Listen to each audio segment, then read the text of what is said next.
This conference will now be recorded. अद्य शुक्रवासरः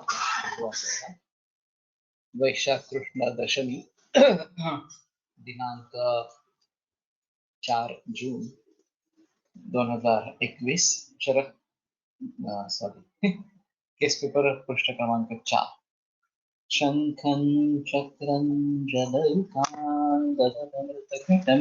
चारुदौर्भिश्चतुर्भिः सूक्ष्मस्वच्छातिहृद्यांशुकपरिविलसन् मौलिनं भोजनेत्रं कालाम्भोदोज्ज्वलाङ्गं कटितटविलसच्चारुपीताम्बराढ्यं वन्दे धन्वन्तरिं तं निखिलगगवनप्रौढदावाग्निलीलम् प्रौढदावाग्निलीलम् ब्रह्मणो हि समारब्धाम् आत्रेयाद्येषु पूजिताम् अस्मदाचार्यपर्यन्तां वन्दे गुरुपरम्पराम् आयुर्वेदरतं वन्दे माधवाख्यं महागुरुम् आयुर्वेदामृतं सर्वं शिष्येभ्यो यः प्रदत्तवान् द्रष्टाज्ञानी दृष्टकर्मा कृतकर्मा तथैव च अध्यापको विश्वश्रेष्ठो महान् संशोधकस्तथा गुणैरेतैः समुदितैः यत्कार्यं प्रतनोद्यसः समृद्ध्यर्थं हि कार्यस्य वयं नु प्रयतामहे सरस्वत्यै नमो यस्य प्रसादात् पुण्यकर्मभिः बुद्धिदर्पणसङ्क्रान्तं जगदध्यक्षं वीक्षते आत्रेयं प्रथमं वन्दे आयुर्वेदजगद्गुरुम् आयुर्वेदामृतं सर्वं गृहीत्वा हि सुरेश्वरात् अग्निवेशादिकेभ्यो यत् प्रयच्छत् सप्तमः प्रथमं तन्त्रकर्तारम् अग्निवेशं नमामि।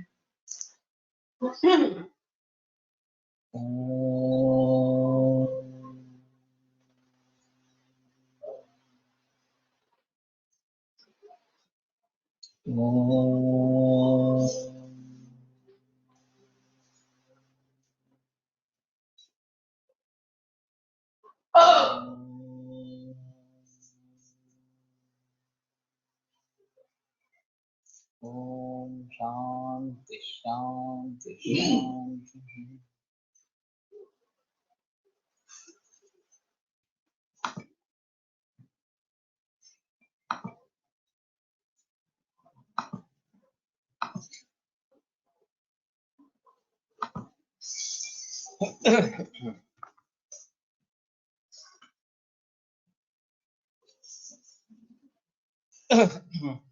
तो प्रवाहिकाया अमांश इसके बारे में बात कर रहे थे। तो जैसे मैंने कहा कि स्निग्ध और रुक्ष इन दोनों गुणों के मेलन से ये स्त्यानत्व निर्माण होता है और ये एक अहम मुद्दा है। इस प्रकार से शीत और उष्ण इकट्ठा आने पर क्या होता है, गुरु लघु इकट्ठा आने पर क्या होता है, ये थोड़ा सोचने का विषय है। लेकिन ये प्रवाहिका के संप्राप्त में ज्यादा स्पष्ट हो जाता है। तो इसमें परहेज करना बहुत जरूरी है। एलोपैथी में केवल एंटीबायोटिक्स देते रहते हैं और वो थोड़े दिन के लिए फायदेमंद होता है, फिर से बिगड़ जाता है और ये बाद में ग्रहणी में चला जाता है। तो सजग होकर उसकी चिकित्सा होनी है। और स्त्यानमल अगर फिर भी है जब हमारे पास मरीज आता है तो समझ लेना है कि ये थोड़ा इस प्रकार का नतीजा है, प्रवाहिका या कोलाइटिस का नतीजा है और उसको ध्यान में रखते हुए दवाइयों का प्रयोग करना चाहिए। डोळे येणे कंजंक्टिवाइटिस बार बार होते रहना ये थोड़ा अभिसंध से जुड़ा व्याधि है, नेत्राभिसंध। और फिर हमें देखना है कि क्लेद शरीर में ज्यादा बढ़ रहा है क्या, और फिर उसको दूर करने के लिए उसके कारण जो है हाँ नेत्रामध्ये सब बताना मुश्किल है। नेत्राभिसंध का जितना ज्यादा वर्णन ग्रंथों में है उतने तो मरीज नहीं दिखाई देते, ये एक बात है। और दूसरी बात ऐसी है उसमें कि जितने इलेबोरेटली उसकी चिकित्सा बताई गई है, लक्षण भी काफी है, चिकित्सा भी काफी है। कंजंक्टिवाइटिस की वेव्स आती रहती है और हमारा कॉम्बिनेशन वही रहता है, त्रिफला रंजनी यष्टि वगैरह इस प्रकार से। और एलोपैथी में एंटीबायोटिक्स चेंज होती जाती रहती है। कि अगला अगला एंटीबायोटिक्स आता रहता है। लेकिन ये मूल रूप से हाँ, निज दोषोत्पन्न है, तो निज दोषों की चिकित्सा परिगणित करना ये आवश्यक है। कान फूटने इसका ज्यादा संबंध प्रतिशय से रहता है, और प्रतिशय पुराना व्याधि है तो उसमें देखना है। गालगुंड मम्स, ये खास करके आगे चलकर अपत्य प्राप्ति में प्रॉब्लम्स क्रिएट कर सकते हैं। तो अगर बचपन में होते हैं तो ठीक होते हैं, और वर्णशोध चिकित्सा आपल्याकडे काही नाही आहे वर्ण डायरेक्टली जाल गर्भव या पाषाण गर्भव इस नाम से कहा जाता है। समुद्र शोफाचं फल इस नाम से एक फल मिलता है, तो मैंने उसका प्रयोग ज्यादा किया है। वैसे त्रिफला गुड़ भी लगा सकते हैं और जनरली एक दो तीन दिन में मिट जाता है, ज्यादा तकलीफ नहीं होती। लेकिन फिर भी अगर युवावस्था में हुए तो इसका असर वृषणों पर हो सकता है, और फिर ओलिगोस्पर्मिया, एंजियोस्पर्मिया इस प्रकार के कंडीशंस आ सकते हैं। तो इसके लिए ये एक थोड़ा पूछ लेना जरूरी है। अस्थि भग्न, ये अगर हुआ है पहले कभी इस प्रकार से, तो वहां पे कभी कभी खवैगुण्य स्रोतवैगुण्य रहता है, और फिर वहां पे कैंसर ऑस्टियोसार्कोमा डेवलप हो सकता है। तो ये थोड़ा सा भी देखना चाहिए। बच्चा रोग तो खास करके त्वचा रोग और तमक श्वास, ये हाँ, एक गया दूसरा आ गया, दूसरा आ गया पहला आ गया, इस प्रकार का कुछ जिक्र गुणे शास्त्री ने उनके किताब में किया है। तो अगर ऐसी स्थिति है कि दोष मार्गक्रमण करते रहते हैं, तो ये थोड़ा देखना चाहिए कि इस प्रकार का त्वचा रोग और तमक श्वास इनका कुछ रिलेशनशिप है क्या। गैस्ट्रो बहुत एक एक्यूट कंडीशन है, लेकिन अगर हुआ होगा तो उसके बारे में थोड़ा सोचना पड़ेगा।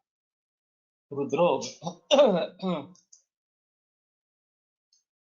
तो ये अगर बीमारी है पहले से ही, या पहले हुआ था फिर ठीक कर दिया उसको, इस प्रकार से कुछ है। इसमें हृदरोग में आईएलडी तो चलता ही रहता है। आईएलडी के बारे में वो मिट गया ऐसी स्थिति नहीं होती, लेकिन वॉल्वुलर डिफेक्ट है और उसको ऑपरेशन किया है वगैरह, तो उसमें भी किस प्रकार का वॉल लगाया है, आर्टिफिशियल वॉल लगाया है या नेचुरल कुछ वॉल दिखाया है, उसकी आयुष कितनी है, ये सब देखना पड़ेगा इस प्रकार से। और उसका कारण न्यूमेटिक फीवर वगैरह ऐसा कुछ हुआ था क्या, ये भी देखना जरूरी इस प्रकार का रहेगा। अश्मरी, मूत्राश्मरी का यहाँ संबंध है, तो ये होने की टेंडेंसी है क्या, ये भी देखना जरूरी होता है। कुछ मरीजों में बार बार अश्मरी होते रहते हैं, तो खास करके टमाटर और अंडा और पालक, ये मुख्य रूप से कारण में पाए जाते हैं। शीत पित्त तो कुछ मरीजों की शिकायत बरसों से रहती है, और केवल एंटी एलर्जिक एविल वगैरह इस प्रकार की कुछ दवाइयां लेके तात्कालिक उपशम पाते हैं। लेकिन ये शाखा में स्थित दोष है और बार बार प्रकटित होते रहते हैं, ये बात ध्यान में रखनी जरूरी है। और पंचकर्म करवाना, विशेषतः वमन विरेचन रक्तमोक्षण, ये बहुत जरूरी है। बऱ्याच कफाच्या रुग्णात ॲलोपॅथी औषधे घेतल्यानंतर त्वचा विकार वाढतात। ये पॉसिबल है, उसकी एक एलर्जिक रिएक्शन इस प्रकार की हो सकती है दवाइयों की, और फिर ये बीमारियां बढ़ती है इस प्रकार से। तो उसमें कोष्ठ शाखा गति के बारे में सोचना बहुत जरूरी है। एलर्जिक अर्टिकेरिया काफी कॉमन है। और लोग लगातार बरसों तक मेडिसिन लेते रहते हैं इसके पास। मेरे पास मैंने काफी बार इसके बारे में बताया है कि मैं थर्ड ईयर में था, एक सेकंड ईयर का दूसरा छात्र था, उसको ये शिकायत थी। और 5 बरस से उसको हर रोज सेट्रिजिन लेनी पड़ती थी। तो मुझे बोला कि तुम एक बार मेरी परीक्षा करो और मुझे कुछ दवाई ला दो। तो जब मैंने उसकी हिस्ट्री ले ली तो पता चला कि उसके पहले उसका अम्ल पित्त था और रेगुलर सर दर्द होता था, उल्टी होती थी, वो होने के बाद पित्त निकल जाता था और फिर उसको राहत मिलती थी। और ये लगातार 5 बरस चल रहा था। उसने एंटासिड शुरू कर दी। तो एंटासिड से ये उल्टी बंद होगी, तो इन्होंने ये दवा भी बंद कर दी। और फिर एक 6 महीने के बाद शीत पित्त उभरने लगा। और फिर अनुपति के पास गए तो फिर उसने कहा कि अभी अर्टिकेरिया है, तो सेट्रिजिन इस प्रकार की दवा शुरू होगी, और अगर वो नहीं लेता तो पूरे बदन पे ये शीत पित्त उत्पन्न हो जाता। तो मैंने कोलटकर सर की आईसीयू केस सुनी थी, उसमें कुष्ठ हुआ था और पूरे बदन से स्राव होता था, और पहले ऐसे ही अम्लपित्त की शिकायत थी, सुकुमार औरत। तो सर ने यष्टि मधु चूर्ण सुवर्ण सुक्षिकर के साथ दिया। और ये वमनोपग होने के कारण दोष को कोष्ठ में लाएगा और सुवर्ण सुक्षिकर उसका शमन करेगा, ऐसा उनका मानना था। तो जैसे ये शुरू किया तो वो बताने लगी कि आपने क्या दवा दी, मेरे फिर से वो पित्त की तकलीफ शुरू होगी। तो सर बोला हाँ ठीक है, अब ये लेकिन स्राव का कैसे है, तो वो थोड़ा कम है लेकिन ये फिर से पित्त बढ़ने लगा। तो सर बोले ठीक है, आप चालू रखो। वहाँ कोई छात्र था तो सर ने एस्टिमोट का चूर्ण भी 10-15 मिलीग्राम इतना ही डाला था। तो वो बोला कि एस्टिमोट जो चूर्ण है और मामूली दवा है, तो इतनी कम मात्रा में क्यों दिया। तो सर बोले कि तुम जितनी डालना चाहते हो डालो। उसने भयभीत होकर उससे दुगनी मात्रा कर दी। वो मरीज का लड़का आया था, वो दवा लेके चला गया। और फिर आधा पौने घंटे के बाद वो नजदीक था मरीज रहने वाला, वो लड़का फिर से दौड़ते दौड़ते क्लिनिक में आया।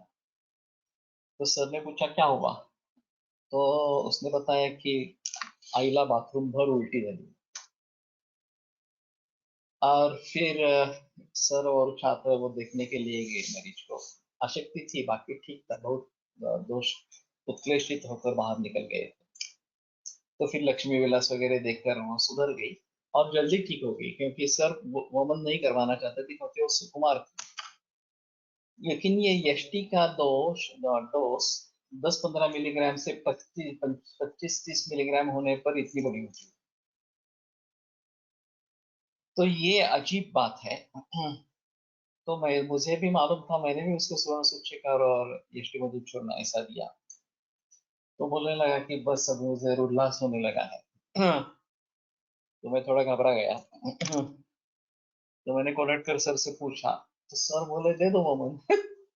मैं एक्चुअली 3rd ईयर में था, मैंने बीएमएस पास भी नहीं किया था, लेकिन सर पे कहने पे वमन मैंने वमन दिया। और अच्छा वमन हुआ।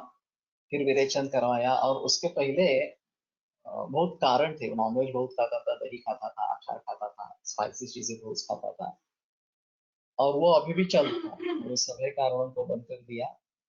और फिर वमन विरेचन रक्तमोक्षण तीनों करवाने के बाद वो पूरी तरीके से ठीक हो गया, शीतपित्त भी चला गया, अम्लपित्त भी चला गया। तो ये एक बात अहम है। अभी कुछ मरीजों में मैं यष्टिमधु चूर्ण हाँ दही के साथ देता हूँ, दही और मध के साथ।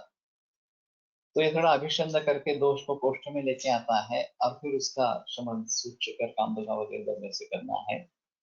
लेकिन शीत पित्त जल्दी नहीं तो कम नहीं होता, ये काफी मरीजों में देखा गया है। और लोगों को आदत पड़ जाती है कि वो सेट्रिजिन की गोली ली, एविल की गोली ले ली, कि बस 10 से 15 मिनट में आराम हो गया।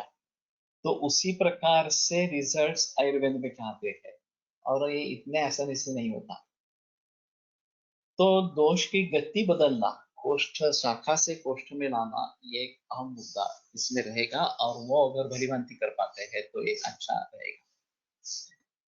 गर्भाशय तो अगर किसी भी वजह से फाइब्राइड हो या रक्त प्रसर हो या दूसरी कोई बीमारियां, इसलिए गर्भाशय निकाल दिया गया है।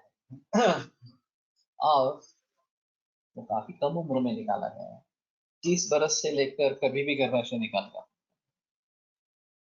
हाउ मच एसटी विद्यति, महीना तो डोज उतना ही रहता है, 30-40 मिलीग्राम उतना ही डोज देता है। और फिर उसके साथ में दही 1 चम्मच और हनी, मध 1 चम्मच, इस प्रकार से। हाँ, तो ये अगर गर्भाशय इस प्रकार का है तो उसके बारे में सोचना है, क्योंकि उसकी जो संप्राप्ति है, मूल फाइब्राइड हो या रक्त प्रदर हो, उसकी संप्राप्ति को सोचकर उसके बारे में दवाइयां देते रहना आवश्यक, इस प्रकार का है। टॉन्सिल्स, बार बार सूजन होती है, ऐसा कुछ बच्चों में दिखाई देता है, तो पथ्याकुस्तुम्बरा जिले है, ज्वर में आया है, उसका ज्यादातर प्रयोग करता हूँ और ज्यादातर ऑपरेशन टालने की सलाह देता हूँ। अभी एक मरीज में एक परसों ही ऐसा हुआ कि एक अश्मरी जैसा, पत्थर जैसा निकलता था गले से, और वो फिर एक छात्र ने दिखाया कि ये टॉन्सिल से बना स्टोन है, इस प्रकार से। तो मैंने पहली बार देखा, लेकिन इसके बारे में जानकारी अवेलेबल है इस प्रकार से। अपेंडिक्स, तो ये तो एक्यूट कंडीशन होती है अपेंडिक्स की, लेकिन पूर्व अपेंडिक्स की स्थिति हो गई हो, ऑपरेशन हो गया हो, तो उसके बारे में भी थोड़ा सोचना चाहिए। कई बार ऐसा होता है कि अपेंडिक्स निकाला ही नहीं जाता, क्योंकि उसमें कुछ होता ही नहीं। अपेंडिक्स, एक्यूट अपेंडिसाइटिस है, ऐसा करके ओपन करते हैं और फिर क्लोज कर देते हैं और बताते हैं कि अपेंडिक्स का ऑपरेशन कर दिया इस प्रकार से। तो ये भी पॉसिबल है। अगर अपेंडिक्स इन्फ्लेम्ड नहीं है तो एक अलग चीज इस प्रकार की रहेगी। और कई बार इसमें कृमि और अपेंडिसाइटिस, ये संभ्रम इस प्रकार से हो सकता है। तो मधुशिग्रु यूष दोनों के लिए फायदेमंद है, कृमि हो तो भी फायदेमंद है और ये हो तो भी फायदेमंद है। किसी एक वैद्य ने इसके बारे में बस्ती दिया था, हाँ, और बहुत सारे कृमि निकले, और अपेंडिक्स तो नॉर्मल था, उसमें कुछ प्रॉब्लम नहीं। तो एक्यूट अपेंडिसाइटिस के मरीज आते रहते हैं, हाँ, और रक्तमोक्षण, विदरित मच्छरोत्तम अस्त्र विसरावा, ये उसमें अहम चिकित्सा है। तो दक्षिण बाहु से सिरावेद करना है, हाँ, और लीच भी लगाते हैं, जलों का उच्चारण भी करते हैं स्थानिक, इस प्रकार से। और ऑपरेशन टला है, मेरे पास जितने भी मरीज आए हैं उनमें ऑपरेशन की नौबत नहीं आई है, इस प्रकार से। तो ये एक अहम बात इस प्रकार का प्रकार की हो सकती है, अपेंडिक्स ये अगर हुआ है तो। शस्त्र कर्म, कोई पीछे इस प्रकार के शस्त्र कर्म हुए हो, जैसे कि गर्भाशय निर्वरण है, टॉन्सिल का निर्वरण है, गॉल ब्लैडर निकाला हुआ है वगैरह, तो उसके बारे में जानकारी होनी चाहिए कि ये शरीर में नहीं है। कृमि की हिस्ट्री है तो एक अहम मुद्दा रहेगा। और ये जनरली मिटती नहीं है, हाँ, केवल लक्षण कम हो जाते हैं, लेकिन फिर भी बार बार होते रहते हैं। और कृमि के बारे में काफी दिलचस्प कथाएं हैं कि कृमि निदान किया गया और फिर सभी बातें चेंज हुई। मैंने भी एक केस बताई थी कि 7-8 बरस की लड़की थी, छोटी, समकश्वास की काफी शिकायत थी, और लोनावाड़ा में मैं प्रैक्टिस करता था, तो वहां पे आती थी ये अनुपदेश, और सी छाती तो कब से भरी हुई थी, फिर भी वैवर्ण्य काफी था शरीर पे, और मुझे पहले ही लगा कि ये कृमि का ही है, तो मैंने सिर्फ कृमिनल चिकित्सा दी। और जब वहां से मैं चल पड़ा तो मुझे थोड़ा सा हुआ कि अरे, मैंने चमक श्वास के लिए वो बेसिकली आई थी, उसके लिए मैंने कुछ भी दवा नहीं दी। लेकिन 15 दिन के बाद फिर से वो दिखाने के लिए आए तो बहुत प्रसन्न थे। एक बार भी तमक श्वास की तकलीफ नहीं हुई थी और बहुत सारे कृमि निकले, सूत्रकृमि, तो उससे उसको राहत हो गई। तो ये बात हो सकती है कि कृमि हमारा निदान हो, और इतने बड़े मात्रा में कृमि हो सकते हैं। I have had one patient having salivary gland stone, which I have removed it manually through salivary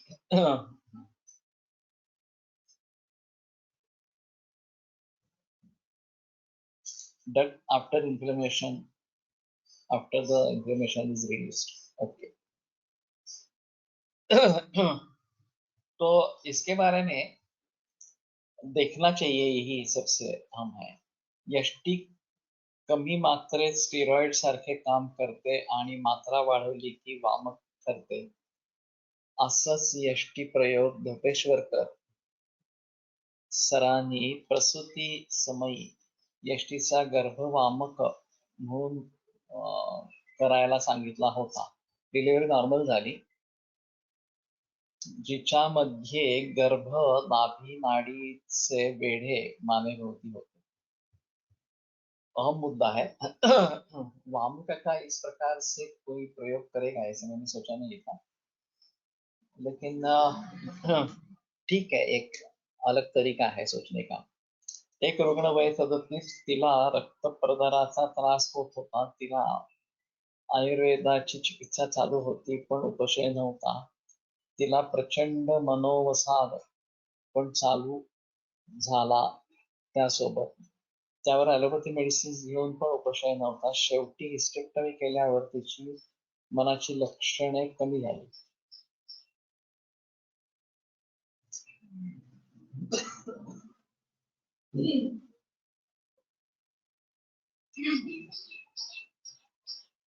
तो ये थोड़ा अजीब है कि इसके जरिए रक्त प्रदर के जरिए काफी तकलीफ हो रही है, और हिस्टेक्टमी के बाद मानसिक तनाव जो है वो भी कम हो गया. दांत खाणं हे लक्षण की क्या संप्राप्ति हो सकती है, और ये लक्षण कृमि के अलावा कहाँ देखा जाता है. ग्रंथों में तो दंत कटकटायन इस प्रकार का जो है वो ग्रहबाधा से संबंधित है, लक्षण कोश में आप देखेंगे, लेकिन ये ज्यादातर कृमि से ही माना जाता है. और शायद कुछ खाने की इच्छा रहती है, ये कारण रहेगा, इसलिए दांत कटकटायन ऐसा होता है. ये दंतशूक होते हैं कृमि वाले, बार बार भूख लगती है, और फिर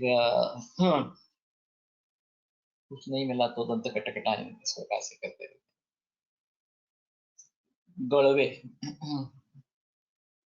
तो बार बार एक्सेस होते रहना पूरे बदन में, ये भी काफी मरीज दिखते हैं, और इनमें रक्त दुष्टि प्रधान है. माउस वगैरह भी दुष्ट होते हैं, और लगातार चिकित्सा करने से, लेखन करने से ये नष्ट होते हैं. ये बार बार आने की प्रवृत्ति है वो नष्ट होती है.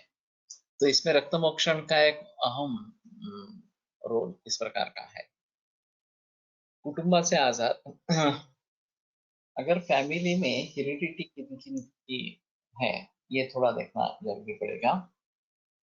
तो खास करके कैंसर, हृदरोग और मधुमेह, ये तो महत्वपूर्ण है. और घर में जितने लोगों को कैंसर होगा, उतना उतनी उसकी संभावना होने की बढ़ेगी. ये एक अहम मुद्दा रहता है. तो माता और उसके मायके से, और पिता और ससुराल से, उसके भाई बहन वगैरह जो है वो, तो इन सभी में ये देखना है कि किसको किस प्रकार की बीमारियां हैं. और अगर ऐसा पता चला कि माता के घराने में भी है, पिता के घराने में भी कैंसर है, तो संभवतः ये कैंसर होने की संभावना ज्यादा इस प्रकार की होती है. और उसको रोकने के लिए, वास्तव में ये होने न दे, इसके लिए दिनचर्या, ऋतुचर्या, नैसर्गिक आहार, व्यायाम, योग, ये सब करते रहना बहुत जरूरी है, और पंचकर्म करते रहना बहुत जरूरी है. जनरली लोग मानते नहीं है, कैंसर होने के बाद ही आते हैं, और बताया तो कुछ लोग एक आध बरस करते हैं, एक आध बार करते हैं, और फिर छोड़ देते हैं. तो ये सही नहीं है. हाँ, वास्तव में सभी में ऑन्कोजीन्स है, और किसका ऑन्कोजीन कब एक्टिवेट हो जाएगा ये पता नहीं चलता. तो खास करके इस प्रकार के जो लोग हैं जिनके हेरिडिटी में कैंसर स्ट्रांग है, तो उनको तो सजग ही रहना है और टेंशन नहीं लेना है, लेकिन पूरी खबरदारी तो लेनी है। ऐसा नहीं कह सकते कि कुछ मत करो, अगर होता है तो देखेंगे, ऐसे ऐसे करने की बात नहीं। एक पर्सन कसले तरी हर अंगाला सोडून कसले तरी कृमी काढतोय, नक्की काय प्रकार आहे हा?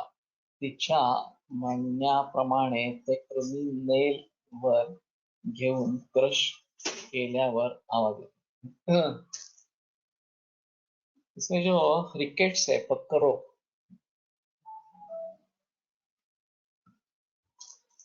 इसमें मैंने ये सुना था और यहाँ पे गौतम वैद्य जो थे वो इस प्रकार की प्रैक्टिस करते थे, ऐसा मैंने उनसे खुद सुना था। और माल कांगड़ी, हाँ, ज्योतिषमती के पत्तों का रस इस प्रकार से पृष्ठवंश पर लगाएंगे तो उसमें से कीड़े निकल आते हैं, ये उन्होंने देखा था। उन्होंने वो लैब के लिए भी भेजा और वो उनको कहा गया कि गोचिड़ है इस प्रकार से। अब मेरे पास इस प्रकार की एक छोटी बच्ची थी, हाँ, तो मैंने सोचा कि ठीक है, मैं इसका प्रयोग करूंगा और ये रविवार को करना है, ऐसा कहना था उसका। तो मैंने सब तैयारियां की, वो मालकंगड़ी का रस प्राप्त करवाया और फिर उसको कहा कि रविवार को लेके आओ, वो आया ही नहीं।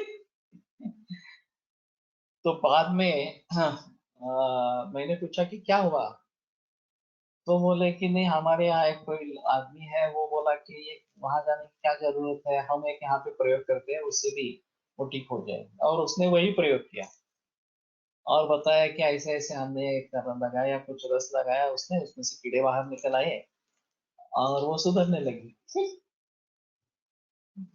तो मैंने कहा आपने कम से कम वीडियो रिकॉर्डिंग तो करना चाहिए था।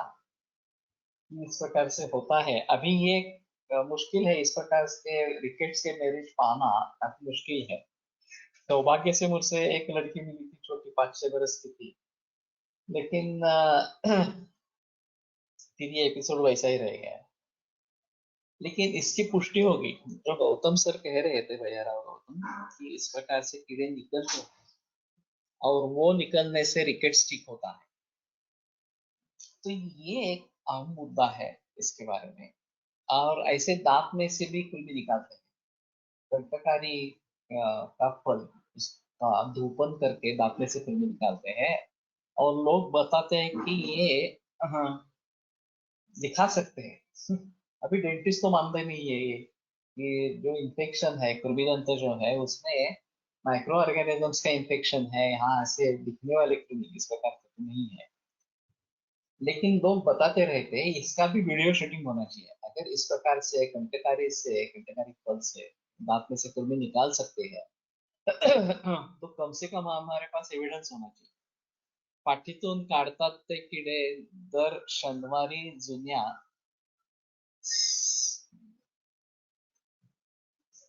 सांगवीत मी घाणेरी वनस वापरतात असे ऐकले होते। मी करून बघितले पण माझ्याकडून असे काही झाले नाही. ओके, तो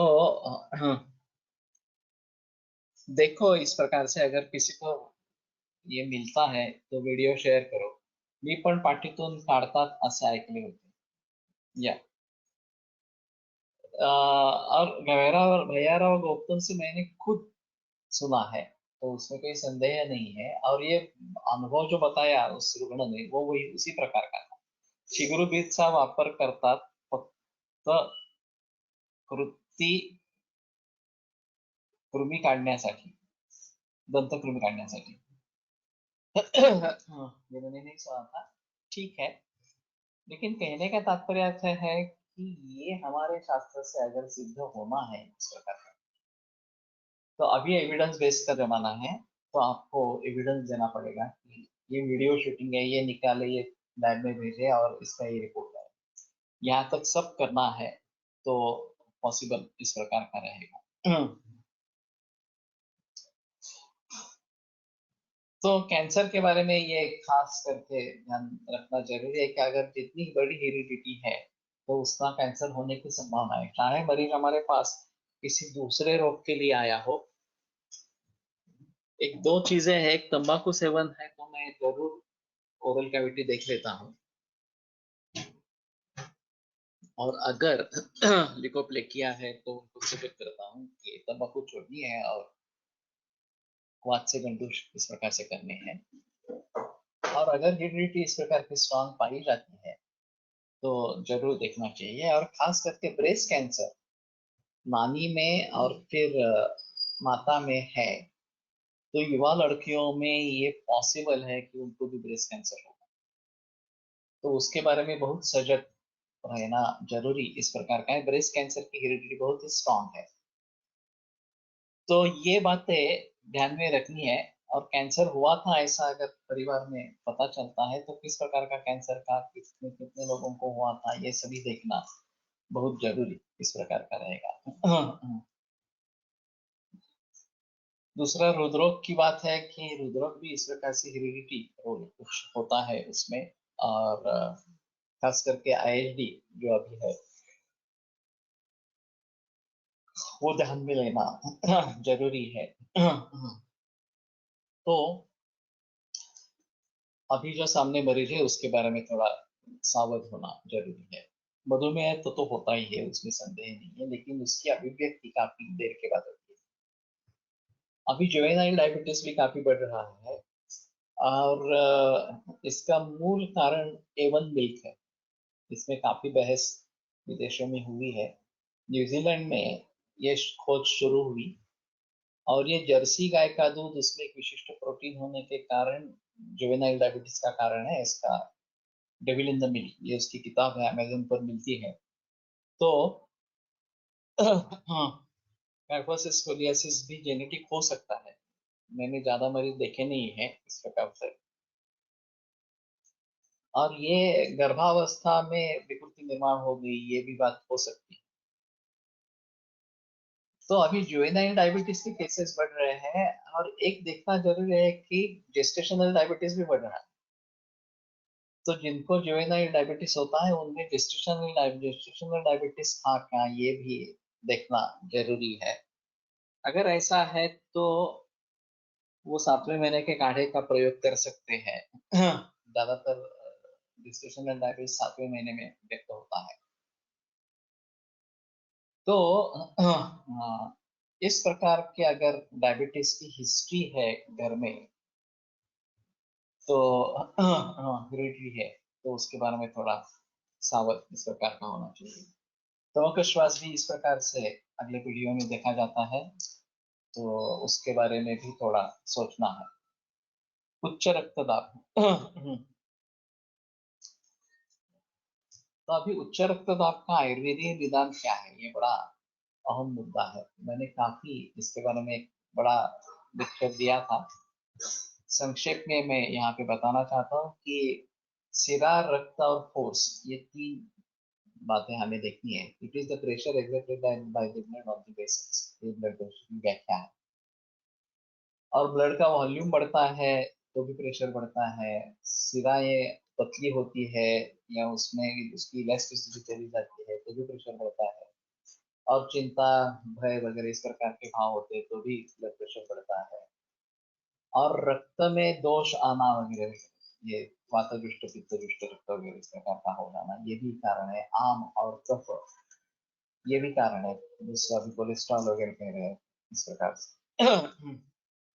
तो इन सभी बातों को ध्यान में रखते हुए ब्लड प्रेशर की संतृप्ति को जज करना है, और दोषों का प्राधान्य किस प्रकार का है ये देखना है, और फिर उसके बारे में कैसे ट्रीट करेंगे ये सोचना है। स्थौल्य ये हेरिडिटी है ही, इसमें संदेह नहीं है। तो माता पिता बहन भाई ये भी अगर इस प्रकार के स्थूल है तो समझ लेना चाहिए कि ज्यादा फायदा नहीं होगा। कुछ हद तक ज्यादा से ज्यादा कोशिश कर सकते हैं। आगे ये पूरी तरीके से स्थूल निकल जाएगा ऐसा बताना मुश्किल होता है। और ये बीज दोष अभी इस प्रकार के है, एक्वायर्ड है तो ठीक है, संभावना है। लेकिन ये बीज दोष है, शुरू से ही लेकर बचपन से ही लेकर स्थूल्य है, तो ये काफी मुश्किल इस प्रकार का होता है। त्वचा रोग तो हेरिडिटी रोल इसका है या नहीं है, एक अलग चीज इस प्रकार की रहेगी। लेकिन गर्भावस्था से लेकर हो सकता है षष्ठी स्थायी शिरारोम त्वचाम त्वक की उत्पत्ति या आविर्भाव छठे महीने में होता है। तो वहां पे कुछ हादसा हुआ था क्या, मुझे ऐसा पूछना जरूरी है। और वो छठे मास का जो क्वाथ है उसका प्रयोग करना है इस प्रकार। श्वित्र तो ये भी एक अहम इस प्रकार का है। ये सोशल स्टिग्मा है। और फिर शादी होने वगैरह में काफी दिक्कत इस प्रकार की हो सकती है। तो निंदित वैली कराणम इस प्रकार का उसके बारे में कहा गया है।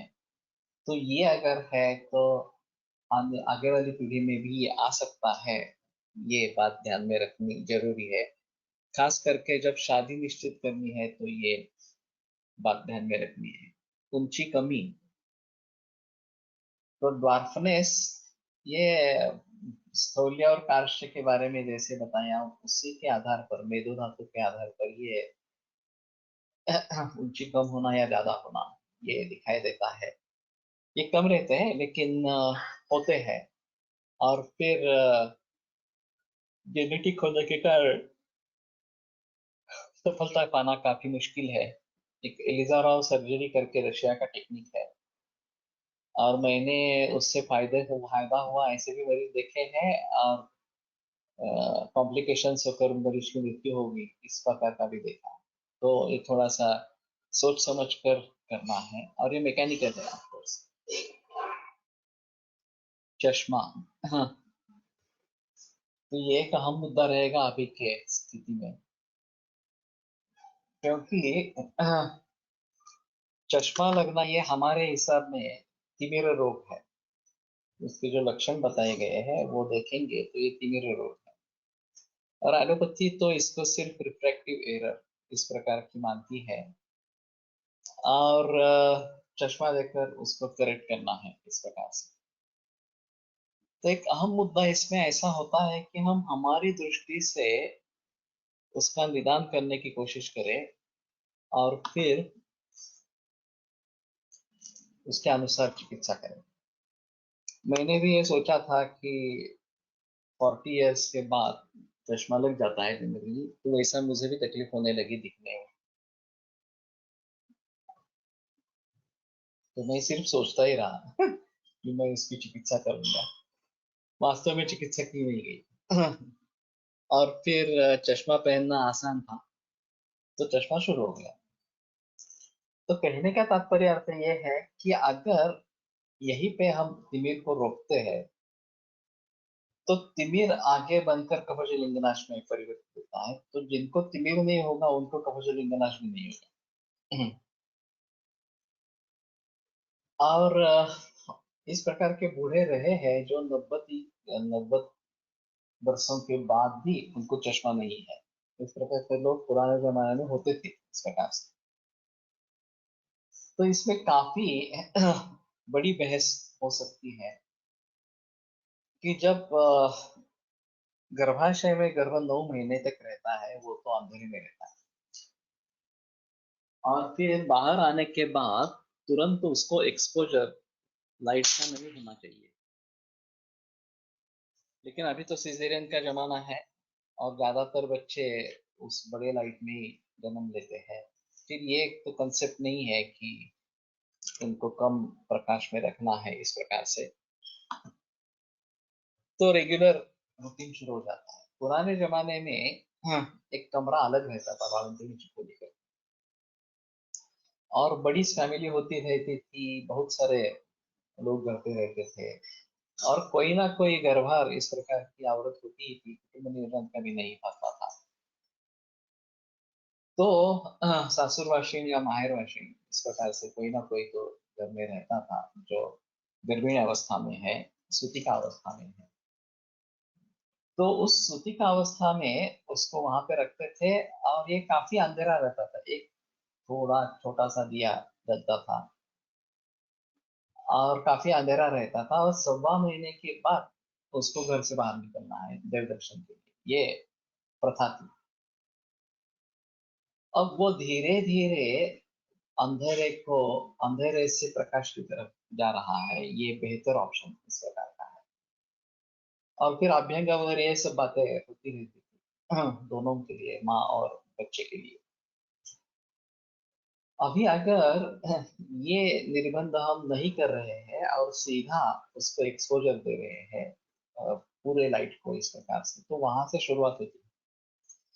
ग्रंथों में चक्षुष्य और अचक्षुष्य दोनों प्रकार के पदार्थ लिखे गए हैं।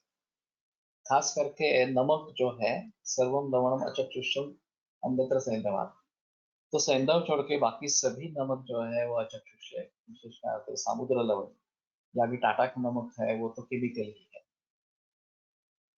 तो इस प्रकार के नमक के खाने से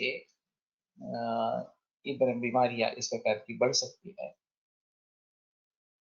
और बाकी विरुद्धांग वगैरह भी बहुत सारे हैं कि जो नेत्र रोग के लिए कारण बन जाते हैं, और इनके बारे में ज्यादा जिक्र नहीं होता। और अपथ्यम पथ्यम अप्यंतम दिशायाम नेत्र रोगिणाम, ये एक अहम सूत्र संग्रह में आया कि जो पथ्य है वो भी निशायाम, सूर्यास्त के बाद नेत्र रोगी के लिए आपत्ति है।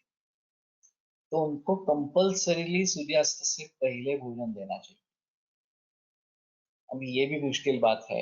हाँ, पहले मैं शाम को क्लिनिक मेरा रहता था 6:30 से लेकर, पूरे दिन भर तिलक महर्षि विद्यापीठ में काम करता था। 5:30 6 बजे घर आता था, खाना करके चलता था और 6:30 बजे क्लिनिक पहुंच जाता था। उस रात 9:30 10 10:30 तक क्लिनिक चलता और फिर घर आके सो जाता। हाँ, तो ये ठीक था उस समय में भी। लेकिन अभी मैंने शाम का क्लिनिक बंद कर दिया, सिर्फ सुबह ही क्लिनिक रखता हूँ। तो शाम का खाना खाने का समय 8 बजे तक इस प्रकार से कर लेता हूँ। तो ये छुट्टी बांधा रहता है। मेरे ख्याल में उसका पुनरुज्जीवन करना उस प्रथा का वो ज्यादा बेहतर इस प्रकार का होगा। और मैंने जो सूतिका का कल्पना की है कि लोग इसके लिए पैसे देने के लिए तैयार होंगे अगर सूतिकागार में माता और बालक को रखेंगे और नियमित रूप से उसका अभ्यंग हो, रक्षा हो इस उनकी जो ग्रंथों में बताई गई है सुश्रुत के अनुसार, वो की जाए। नियमित रूप से गुटी देना, ये अगर हम करेंगे और गर्भिणी का सूतिका का जो आहार है वो भली भांति होगा। ये बच्चे पट्टी रखेंगे हाथ में, यही मालूम नहीं है ज्यादातर वो निकाल ही देंगे। लेकिन उस प्रकार से सोचना ज्यादा बेहतर है। सूतिका का निर्माण होना ये ज्यादा बेहतर है। जो अमीर लोग हैं वो इसके बारे में सोच सकते हैं, ये एक अजीब बात है। और राजस्थान या मध्य प्रदेश में शायद भीलवाड़ा में, मुझे अभी याद नहीं है पक्का, एक कोई आदमी, हाँ, वैद्य नहीं है, कैंसर के लिए दवा देता है।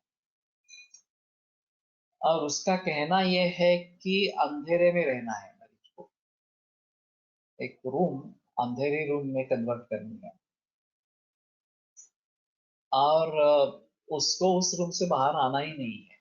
अगर टॉयलेट की सुविधा भीतर ही हो इस प्रकार से तो बेहतर ऑप्शन इस प्रकार का है। तो ये जैसे कूटी प्रावेशिक रसायन जैसा है, लेकिन कूटी प्रावेशिक रसायन में भी उसमें ये खिड़की जो है, हाँ, वो है। और this is my dream too, तो ठीक है। तो उसमें त्रिगर्भा कुटी है और जो खिड़की है, विंडोज है, वो अपोजिट डायरेक्शन में है। तो प्रकाश काफी कम हो जाता है, लेकिन बिल्कुल ही नहीं रहता ऐसी स्थिति नहीं है। तो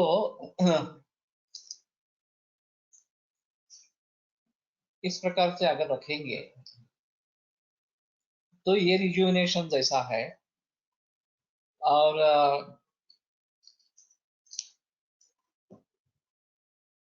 मैंने भी सोचा था इस प्रकार से कुछ करने के लिए। एक मरीज में मैंने ट्राई भी किया, वो अमीर था काफी और एक रूम को इस प्रकार से हमने कन्वर्ट किया था। लेकिन वो बहुत ही एडवांस केस थी और 2-3 दिन में ही मृत्यु हो गई, तो कुछ पॉसिबल ही नहीं हुआ। तो इस प्रकार से अगर सोचेंगे तो सगर्भावस्था में उसको ले जाना, ये इसमें अहम मुद्दा है। और फिर से अच्छे धातुओं का निर्माण करना, ये इसमें आवश्यक है। तो वैसे हम रसायन ट्रीटमेंट देते ही रहते हैं, केवल दूध के ऊपर लक्ष्य है।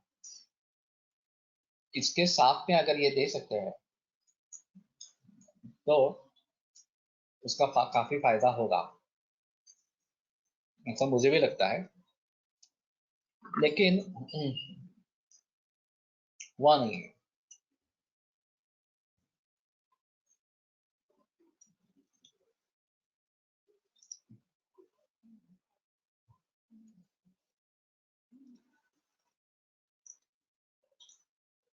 So my friend's mother had cancer and doctor said her to take Gomutra in diluted form along with his medication. But now all the family members are taking Gomutra weekly to prevent the chances of cancer. लेकिन इसमें ऐसा है थोड़ा सा, वास्तव में जो गाय पालने वाले लोग हैं, गोपाल है, उनको गोमूत्र के बजाय दूध का प्रचार प्रसार ज्यादा करना चाहिए, क्योंकि वो रसायन है। ये सब पड़े हैं गोमूत्र के पीछे, दूध को कन्वर्ट करते थे घी में, घी बेचते हैं और फिर गोमूत्र अर्क देते रहते हैं इस प्रकार से। तो गोमूत्र की अपनी एक कुछ खासियत है, वो कफ प्रधान अवस्था में अच्छा है, लेकिन पित्त के लिए अच्छा नहीं है, रक्त के लिए अच्छा नहीं है। सूतिका सुतिकेला पालेभाज्या खायला लाभतात दूध वाढण्यासाठी।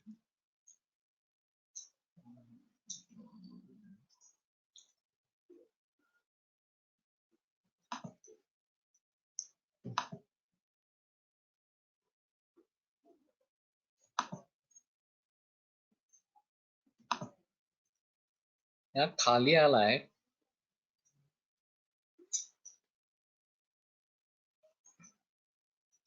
जरा हल्लं की त्रासदायक होतं।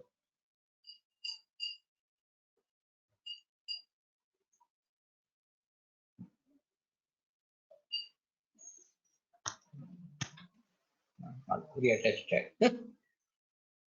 सुतिकेला पालेभाज्या खायला देतात दूध वाढण्यासाठी, हे योग्य आहे का? ठीक है, खास करके शेपू की भाजी दी जाती है और उससे दूध बढ़ता है, बहुत कई लोगों का अनुभव है। तो बेटर ऑप्शन इस प्रकार का रहेगा।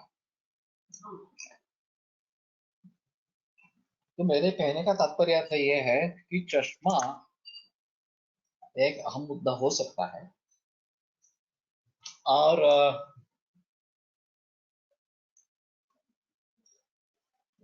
अगर प्रोग्रेसिव मायोपिया है तो ही मरीज हमारे पास आता है, और उसमें भी काफी देर तक दवाइयां लेनी पड़ती है। कोलटकर सर के पास इस प्रकार के मरीज रहते थे। कुछ मरीजों को सर हर रोज अंजन डालते थे खुद ही, तो वो आते बैठते, सर जैसे ही समय मिलता उनको अंजन कर देते, वो निकल जाते। ऐसा बरसों तक चलता रहेगा। तो ये भी एक अहम मुद्दा है। तो इस प्रकार से अगर ट्रीटमेंट करनी है तो एक अलग माहौल बना रहेगा, लेकिन किसी ना किसी तरीके से ये ट्रीटमेंट करते रहेंगे तो ज्यादा बेहतर है। अभी वेदस भी कर रहा है। वैसे गोलटकर सर का जब देहांत हो गया तो वेदस बच्चा था, आयुर्वेद में भी नहीं था, फिर भी उसने बहुत अच्छा इसमें योगदान दिया। वो उसमें फैमिली में चला आ रहा है, ये कारण हो सकता है। सो ये अभी भी नेत्र चिकित्सा ही उसकी खासियत है, और काफी मरीजों को देखता है नेत्र चिकित्सा के लिए। अंजन के बारे में मुझे तो मत पता नहीं है, सर कौन सा अंजन डालते थे इसमें खाते। शायद वेदर से बात करो, वो कुछ बता सके इस प्रकार के बारे में। लेकिन ये संदीप जाधव सौवीरांजन का प्रयोग करता है, ऐसा उसने बताया था। तो अभी म्यूकर माइकोसिस के जरिए ये मुद्दा एक आम हो गया है। एलनीर कुसुम है पित्तश तिमेरा और वो मैं भी इस्तेमाल कर रहा हूँ अभी एलनीर कुसुम। मेरे पास कुछ डायबिटिक रेटिनोपैथी के मरीज इस प्रकार के हैं, या बाकी बाकी भी कुछ इस प्रकार के हैं जो आंख के लिए आए हैं। Please share contact of वेदर्स for eye treatment. Sushrut तक तो सुश्रुत इसमें बताए। तो इसके बारे में हम जरूर सोच सकते हैं। डायबिटिक रेटिनोपैथी, रेटिनल डिटैचमेंट, ये भी काफी बड़े हैं, और उन सभी में whether sir uses this formulated drops called द्रवज्योति। ये पोलटकर सर से प्रचलन में है द्रवज्योति जो है वो, लेकिन फॉर्मूला मुझे भी मालूम नहीं है, और वो डिस्क्लोज करता होगा नहीं होगा मालूम नहीं है इसके बारे में। एननीर खूप तीक्ष्ण आहे, रुग्ण सहन होत नाही म्हणतात, थोडे तूप टाकून वापरावे का। हो सकता है।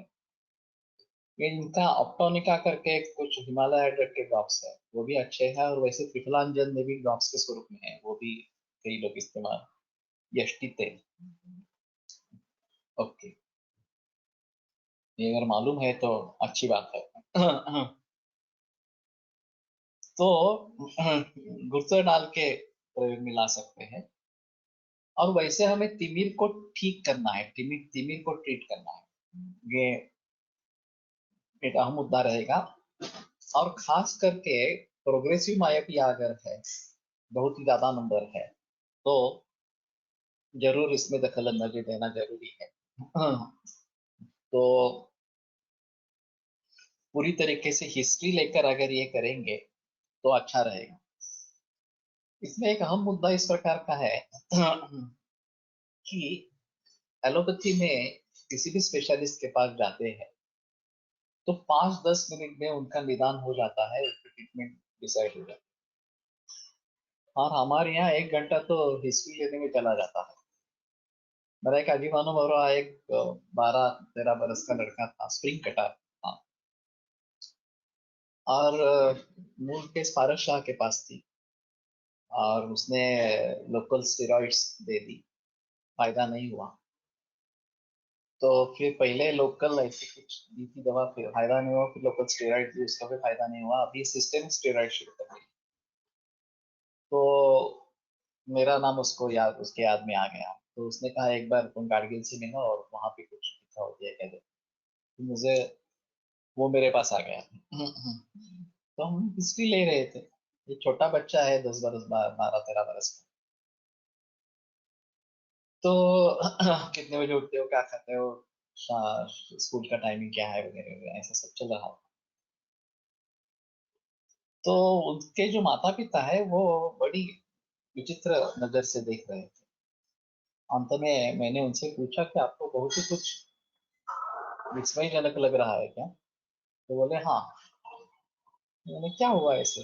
बोला आप, ये आँख की बीमारी है और खाने पीने के बारे में आप क्या पूछ रहे हैं?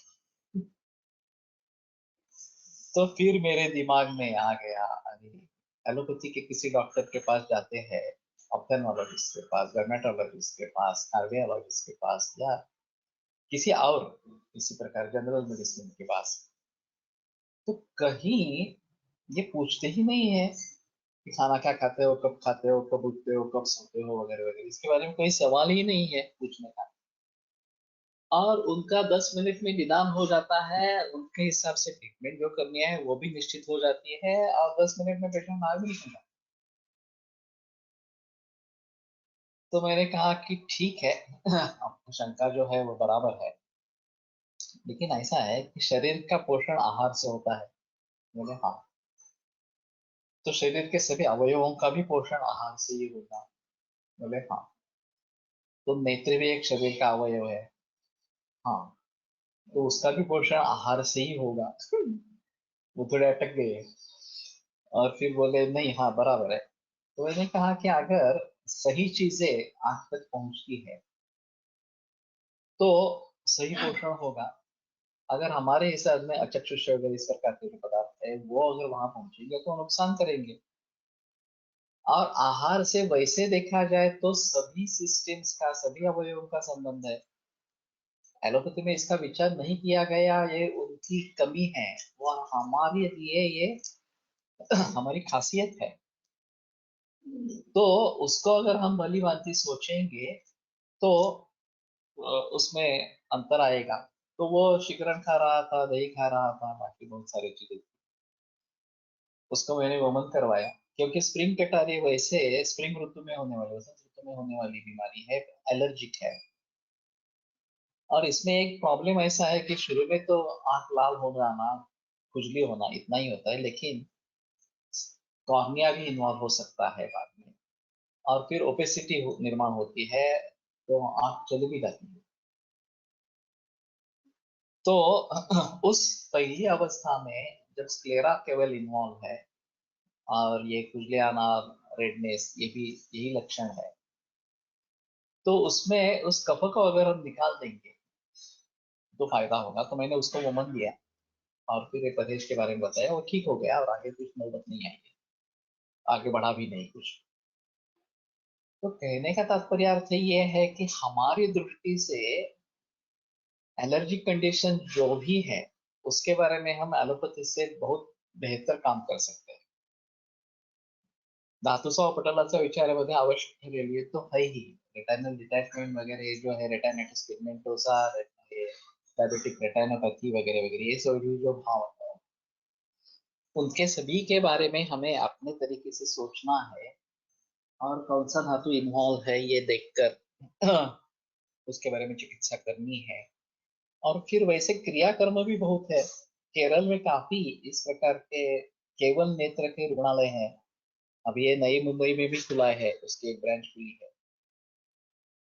तो बहुत सारे तरीके से आशोधन है, अंजन है, ये बाह्य लेप लगाना वगैरह इस प्रकार की स्थिति है, और रक्त मोक्षण, विरेचन, ये सभी बातें करते रहते हैं। तो इन सभी बातों को अगर हम बलिवान करेंगे तो इसमें काफी अच्छी सफलता हम पा सकते हैं। वहां साउथ में एक शंकर नेत्रालय करके है, काफी फेमस है, और अग्रणी माना जाता है कि वहां अगर चिकित्सा ले ली है तो बस बाकी कहीं जाने की जरूरत नहीं। अहमदाबाद में डॉक्टर नागपाल करके बहुत फेमस रेटाइना स्पेशलिस्ट इस प्रकार के। यहाँ पुणे में भी अभी चित्रा खरे और प्रभु देसाई, ये रेटाइनल एक्सपर्ट्स इस प्रकार के। तो इनके पास जाकर आने पर भी अगर कुछ नहीं हो रहा है इस प्रकार से, तो हम भली भांति उसके बारे में जिक्र करेंगे। और इसमें एक ऐसी चीज है कि जहां जहां आहार से सभी संबंध जुड़े हुए हैं वहां हम भी कुछ मार्ग निकाल सकते हैं। एलोपैथी में तो कुछ करने वाले नहीं। तो अभी मैं एक सोच रहा हूँ विषय के बारे में कि डाइजेस्टिव सिस्टम और बाकी सिस्टम्स का तालमेल एक अहम मुद्दा इस प्रकार का रहेगा। और फिर इनका एक दूसरे से संबंध है जो एलोपैथी में नहीं है, interdisciplinary approach, inter system approach इस प्रकार से। और खास करके डाइजेस्टिव सिस्टम का सभी सिस्टम से नाता है। हमारी जो कंसेप्ट है कि ये केवल जाठराग्नि के स्तर पर पचन खत्म नहीं होता, धात्वग्नि और भूताग्नि के स्तर पर भी चलता रहता है, तो उस बात को ध्यान में रखते हुए टिश्यू के बारे में सोचना। In rural areas many people have pterygium, what may be the reason and what should be done to avoid it. ये नियमित रूप से अंजन करते रहना ये एक आवश्यक है। वैसे थोड़ा मैकेनिकल है टेरिजियम जो है वो, और लेखन कर्म हमारे शास्त्र में बताया गया है, लेकिन निर्माण न हो इसके हिसाब से कारणों को देखना जरूरी है। और फिर उसकी चिकित्सा हम भी सफलता से कर सकते हैं। सभी बार ऑपरेशन की ही जरूरत होती है ऐसा नहीं है। वो अगर कॉर्निया पर नहीं आ रहा है तो आसानी से ट्रीट कर सकते हैं। अगर कॉर्निया पर चढ़ने लगा तो थोड़ी दिक्कत वाली बात इस प्रकार की होती है। तो ये हमें देखना चाहिए। अभी के जो आयुर्वेदिक ऑप्थेल्मोलॉजिस्ट है वो तो इसमें करते हैं, उसमें संदेह नहीं है। तिमिरा में तर्पण कहाँ तक सही है, ये थोड़ा देखकर ही या अनुभव के आधार पे ही जज करना पड़ेगा। मैं बहुत मरीजों को हफ्ते में 2 बार इस प्रकार का देता रहता हूँ, और शुरू में हमारे क्लिनिक में देते हैं, फिर बाद में घर में करने के लिए कहता हूँ, और फिर 4-5 इस प्रकार के होने के बाद पुटपाक करता हूँ। पुटपाक ज्यादा लोग नहीं कर रहे हैं। तो पुटपाक की एक अलग विधि है, और काफी झमेला है उसका, ये माउस और बाकी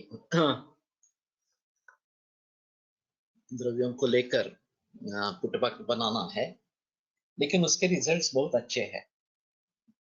तो सभी लोगों को पुटपाक प्रैक्टिस में लाना जरूरी इस प्रकार का है। कंजनायटल नेत्र विकारामध्ये मासानुमासिमध्ये कोणत्या महिन्याचा कषाय लाभदायक ठरू शकेल, ये बताना मुश्किल है, लेकिन व्यक्तिभवती मासस्य तृतीय गात्र पंचकम मूर्धादे स्वत्तिनी वाहु सर्व सूक्ष्मांग जन्मच सममेव च मूर्धाद्य ज्ञानच सुख दुःखयो। तो ज्ञान सुख दुख का वहां पे बताया गया है, तो शायद कभी उसी में होती है। तो तृतीय मास से आरंभ करेंगे, ज्यादा बेहतर इस प्रकार का रहेगा। मधातून शंख भस्म बोटाने घासणे फायदा होतो, लेकिन ये काफी तीक्ष्ण होता है और बहुत जलन हो सकती है। तो मरीज देख के करना है। वैसे बहुत सारे योगों में मरीज मरीज का भी प्रयोग है नेत्र में डालने के लिए, तो ये तो काफी तीक्ष्ण इस प्रकार का हो जाता है। तो थोड़ा सोच समझ कर चिकित्सा करनी है। ज्यादा तीक्ष्णांजन देने की जरूरत है क्या, ये देखें। मौक्तिक चूर्ण मौक्तिक क्या करते हैं, एक मुक्तादि अंजन आया है विषय चिकित्सा में, और वो मैंने बना के रखा है सूक्ष्म रूप में, और तमक श्वास में भी वो उपयुक्त है भीतर लेने के लिए। तो अभी ये जो आंध्र वाला वैद्य कह रहा है कि ये आंख में डालने से ऑक्सीजन लेवल बढ़ती है, शायद मुक्तादि अंजन को हम सोच सकते हैं ये प्रयोग करके, क्योंकि उसका तमक श्वास में प्रयोग बताया गया है। तो अंजन करके तमक श्वास में रिलीफ होता है क्या, देखेंगे। सर शंख भस्म पण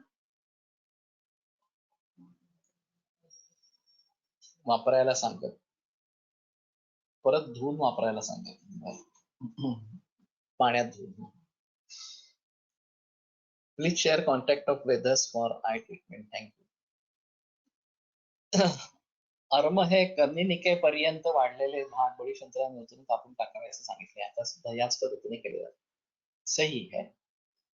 लेकिन ये बार बार होता रहता है, तो उसके हिसाब से ये पुनरावर्तक ज्वर योग जैसे है, या छिन्नरुहा छिन्नापि रोहती, ये छिन्नरुहा गुरुची का पर्याय है। तो इसके बारे में थोड़ा सा देखना पड़ेगा कि जो इस प्रकार के औषधियां हैं तो उसका प्रयोग करेंगे। ठीक है, यहीं पे रुकते हैं, कल आगे बढ़ेंगे।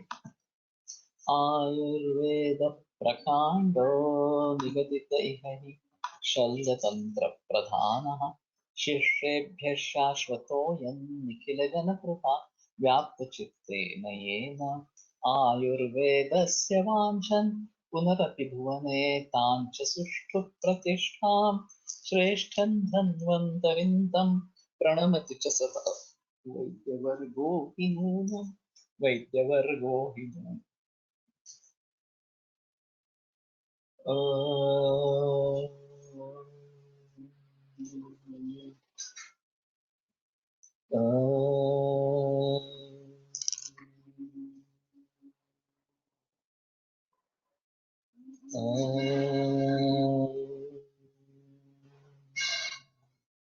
विरम्यते व्याख्यानम्। ॐ शान्ति शान्ति शान्तिः। विरम्यते व्याख्यानव्यापारात् श्वः पुनरपि मिलिष्यामः।